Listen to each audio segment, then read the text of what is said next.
Hey guys, I'm Joey, and in this video I'm going to teach you about preflop play. In my last video, I discussed which hands beginners should play. Now I'm going to tell you how to play those hands. The first group of hands is pocket aces, pocket kings, pocket queens, and ace king. These are the four most profitable hands in Texas Hold'em. This is because these hands have the highest chance to dominate other hands. An example of this is when you hold ace-king and your opponent holds ace-queen. As you can see, you're almost a 72% favorite to win this hand. Now, let's see what happens when an ace comes on the flop.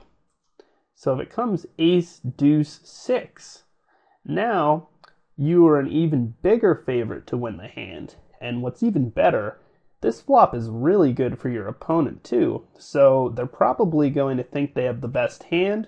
If you continue to bet, they'll probably call you, and you should make a lot of money. Now, let's take a look at another example. Let's say you hold pocket queens, and your opponent holds pocket jacks. Once again, this is an example of domination. You are a huge favorite to win this hand. Now, let's see what happens if three smaller cards come on the flop. Now, you both have an overpair here, and you're an enormous favorite to win this hand. Your opponent is probably going to think they have the best hand again, and they're probably going to lose a lot of money. That's why these four hands are the best hands in Texas Hold'em, and over time, they will usually be your most profitable hands. When you have one of these top hands, you want to raise. For beginners, I recommend raising 3 times the big blind. So if the big blind is $1, you would raise to $3. By doing this, you are attacking the blinds and hopefully reducing the number of opponents you will face on the flop. With each extra opponent, your odds to win the hand decrease. So in most cases, it's best to play one-on-one pots, which we call heads-up pots. If there is already a raise before you, you should usually re-raise these top 4 hands.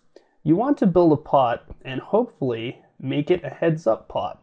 Remember, on low stakes, ace-king and pocket queens can get you into trouble when you re-raise. So if you've been playing for a long time with a particular opponent and they suddenly show a lot of strength pre-flop, your ace-king or pocket queens may be behind. So proceed with caution and refrain from going all in until you have more information about the opponent.